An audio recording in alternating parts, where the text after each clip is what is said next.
Hello students, कैसे हो आप सब। आप सबका मेरी वीडियो में स्वागत है। और आज मैं आपके लिए कुछ इस तरह से नया टॉपिक लेकर आई हूँ जो कि आपको कहानी के रूप में समझ में आ जाएगा। तो आज का हमारा टॉपिक रहेगा कारक और विभक्ति कहानी के रूप में समझते हैं। शुरू करते हैं कहानी के द्वारा। आज मैं आपको एक छोटी और सरल कहानी नुमा व्याख्या करती हूँ जिसमें कारक और विभक्ति दोनों ही समझ जाओगे। इस कहानी में एक गांव का मेला लगा, उसमें कारक व विभक्ति की मुलाकात होती है। फिर एक बार की बात है कि व्याकरणपुर नामक एक गांव था। इस गांव में दो खास दोस्त रहते थे। उनका नाम कारक और विभक्ति था। अब देखते हैं। इसके बाद कारक जी कहते हैं कि मैं बताता हूं कि वाक्य में कौन किससे, किसके लिए, कहाँ और कैसे जुड़ा है। फिर विभक्ति कहते हैं, विभक्ति जी हंसकर बोले, और मैं ही वो जोड़ने वाला धागा हूँ जो शब्दों को सही जगह से बांधता हूँ। मैं आशा करती हूँ कि आपको यहाँ तक कुछ कुछ समझ में आया होगा, लेकिन जब एक दोबारा आप रिवाइज करोगे तो आपको अच्छे से समझ में कारक और विभक्ति आ जाएंगे। इससे आगे चलते हैं। एक दिन गांव में मेला लगा। मेले में सबको अपना अपना काम दिखाना था। इससे तो जब सबको अपना काम दिखाना था तो सबसे पहले कर्ता कारक आया। उसने कहा, पहले मैं अपना काम दिखाऊंगा। तो जैसे कर्ता का नाम राम है, तो कर्ता कौन हुआ हमारा? राम। तो राम खेलता है, तो यहाँ हमें कर्ता दिखाया गया है। तो यहाँ पर हमारा राम काम करने वाला है, इसलिए वह कर्ता हो गया। ठीक है। दूसरे नंबर पर आता है कर्म। फिर कर्म आया और कर्म, वहां पर कर्ता राम था, तो यहाँ पर कर्ता ने क्या करा, क्या काम करके दिखाया? तो कर्ता ने आम खाया। ठीक है। अब यहाँ पर आम पर काम हो रहा है, क्योंकि क्या कर रहा है? आम खा रहा है या धो रहा है या छील रहा है, लेकिन कर्म तो आम ही है, तो यह कर्म हो जाएगा। इस तरह से आपको कर्म कारक भी समझ में आया होगा। इसके बाद चलते हैं करण कारक। करण कारक बोला, अब मैं बताऊंगा।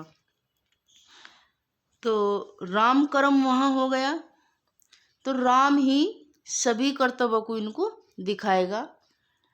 तो राम कलम से लिखता है। तो जब हमारा कलम से लिखना कर्म हो जाएगा तो वह करण कारक हो जाएगा। यहाँ पर काम कलम के द्वारा, देखिए कितना स्पष्ट बताया गया है कि यहाँ पर काम किसके द्वारा हो रहा है। करण कारक में क्या होता है? से का प्रयोग होता है। से साधन के रूप में माना जाता है। तो इस प्रकार यहाँ कलम से कार्य हुआ है, तो यहाँ पर हमारा करण कारक हो जाएगा। फिर चलते हैं संप्रदान कारक। बोलता है, राम मोहन को पुस्तक देता है। देखिए, राम मोहन को पुस्तक देता है, तो जहाँ देने का नंबर आ जाए तो वहाँ संप्रदान होता है। यहाँ पर पुस्तक किसे मिली, यह भी आपको बताना जरूरी है कि यहाँ पर पुस्तक किसे मिली और किसने दी। तो यहाँ पर पुस्तक मिली हमारी मोहन को, और किसने दी? तो वह हमारी राम ने दी। आगे चलते हैं।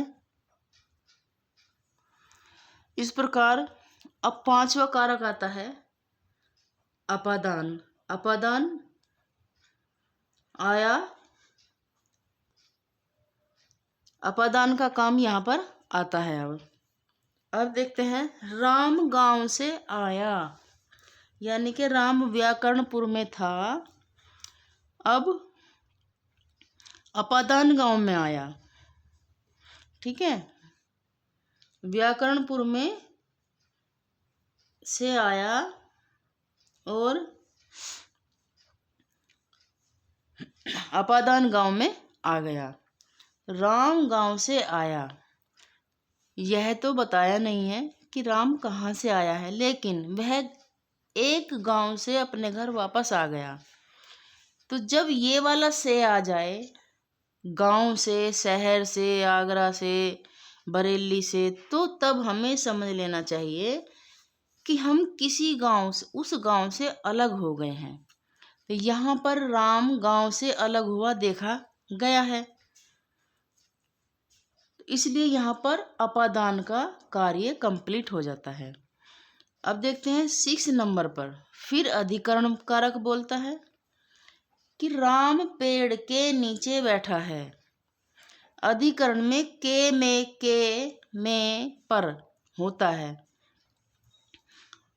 तो इसी प्रकार उन्होंने यहाँ पर स्थान बताने का काम किया है। किसने? अधिकरण ने। अधिकरण ने यहाँ पर राम कहाँ बैठा है, उस स्थिति का, उस स्थान का नाम बताया है। तो राम पेड़ के नीचे बैठा है, तो यहाँ पर अधिकरण का भी कर्तव्य दिखाया गया। 7वें नंबर का अंत में संबंध कारक आता है और वह क्या कहता है? यह राम का घर है। यह राम का घर है। जहाँ का शब्द प्रयोग हो और शहर, घर, गांव या शर्ट, राम की शर्ट, राम का घर, राम का पेन, इस तरह से कोई भी वाक्य आपके सामने आए तो वहाँ पर हमें समझ लेना चाहिए कि राम का संबंध इस घर से है, राम का संबंध इस बुरशर्ट से है, राम का संबंध इस पेन से है। तो यहाँ पर का संबंध बताया गया है। इसी तरह से अब मेले में सबने अपना अपना काम दिखाया, किसने कितना अच्छा किया, किसने क्या किया।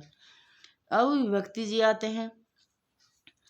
उन्होंने कहा, देखो मैं ही इन कारकों को जोड़ने के लिए ने, को, से, का, में जैसे शब्द लाता हूँ। यदि मैं ना रहूँगा तो कारक अधूरे रह जाएंगे। सभी मेले वाले लोग बहुत खुश हुए और बोले।